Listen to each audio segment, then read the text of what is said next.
Suivre Christ bien-aimé, ce n'est pas un long fleuve tranquille. Non. D'ailleurs, lui-même, il a dit, lui-même l'a dit, il a dit dans Jean chapitre 16, verset 33, il dit, vous aurez des tribulations dans le monde. Jésus n'a pas caché. En me suivant, wow, oui, vous aurez le repos de vos âmes, il a dit ça, vous aurez la vie éternelle, vous aurez ceci, vous, parce qu'il connaît les projets qu'il a formés pour nous, ce sont des projets de paix et non de malheur. Donc c'est pour nous donner un avenir et de l'espérance. Mais sache que dans ce chemin-là, bien-aimé, il y aura des tribulations et Jésus n'a pas caché. Donc toi qui as reçu l'évangile à moitié, on t'a dit suivre Jésus, oh c'est fini, tu seras tranquille, tu n'auras pas d'attaque, tu n'auras pas d'épreuves, tu n'auras pas de malheur, les malheurs ne vont pas te toucher. Bien-aimé, nous avons lu ici, c'est la parole vivante, la parole éternelle de Dieu. Le malheur atteint souvent. Cet adjectif-là montre la fréquence, ça veut dire beaucoup de fois. Beaucoup de fois, le malheur atteindra le juste. Mais l'Éternel l'en délivrera toujours. Jésus lui-même, il a dit, vous aurez des tribulations dans le monde, mais prenez courage, car j'ai vaincu le monde. Ah, mais Seigneur, tu as vaincu le monde, mais empêche que les tribulations ne puissent nous atteindre. Non, vous aurez les tribulations, vous passerez par cela. Moi qui suis le maître, je suis passé par le chemin de la croix. Parce que c'est le passage obligé pour entrer dans la gloire. Vous aussi, vous devez y passer.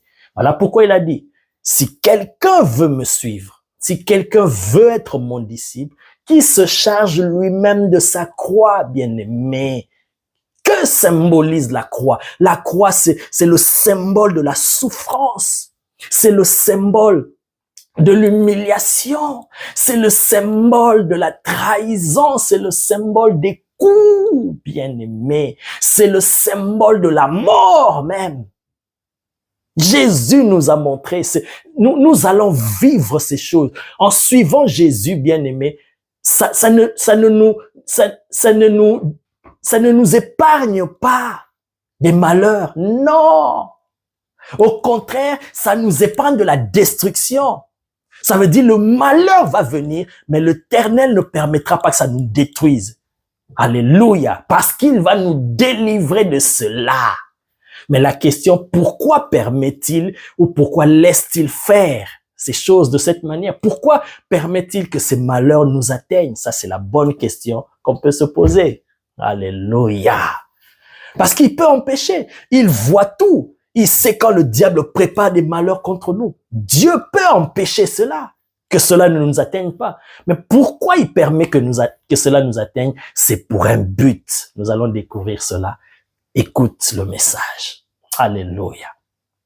Jésus a dit, vous aurez des tribulations dans le monde, mais prenez courage, car j'ai vaincu le monde. Lorsque l'apôtre Pierre ainsi que les autres disciples ont dit, mais maître, à un moment donné, ok, on t'a suivi, on a renoncé à tout, à nos activités, la pêche qui nous donnait de l'argent pour prendre soin de nos familles, mais nous ne voyons pas clair. Dis-nous, qu'est-ce que nous allons gagner en te suivant? Le maître a dit, oh, ne vous inquiétez pas. Vous recevrez des terres, des maisons, des bénédictions centuples. Vous aurez même des frères et des sœurs. Vous aurez tout ce que vous avez perdu ici-bas et même dans le siècle à venir. Et avec des persécutions. Oh my God. Donc, Jésus a prévu cela, bien-aimé. En suivant Jésus, n'oublie jamais cela, le Saint-Esprit veut te le rappeler. Parce que si tu ne connais pas ces choses, si tu ne comprends pas ces choses, chaque fois qu'un malheur se présente devant toi en tant qu'enfant de Dieu, le diable peut profiter de ton ignorance de cette vérité pour te déstabiliser, pour te dire, mais, moi je suis enfant de Dieu, pourquoi telle chose m'arrive? Alors ça veut dire Dieu m'a abandonné, ça veut dire que j'ai péché, ça veut dire ceci. Bien-aimé, Job n'avait pas péché. Job n'avait pas péché. Tous les malheurs qui se sont abattus sur Job. Oh, bien-aimé, épargne-moi de ce qui est arrivé à Job. Je ne sais pas. Quelle force morale avait Job pour s'attacher à Dieu de cette manière?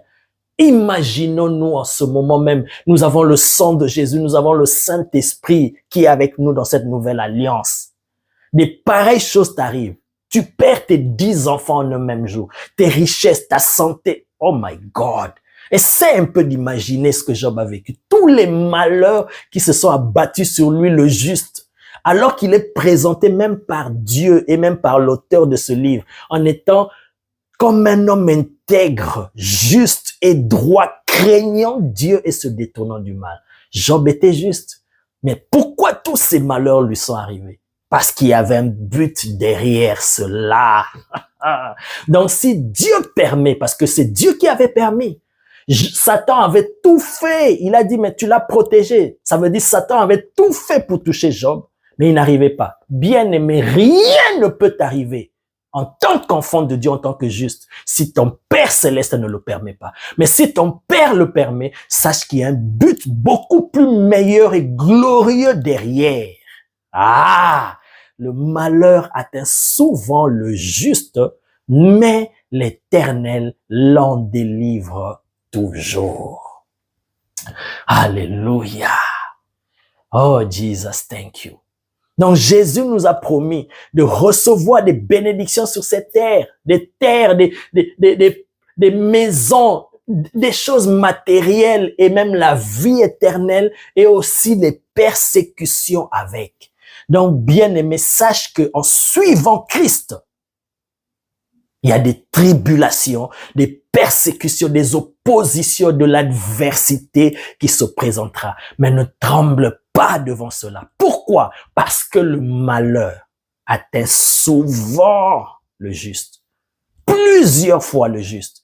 Mais l'Éternel l'en délivre toujours. Toujours. Ça veut dire, il ne permettra pas qu'une situation puisse t'engloutir, t'avaler, te détruire. Jamais.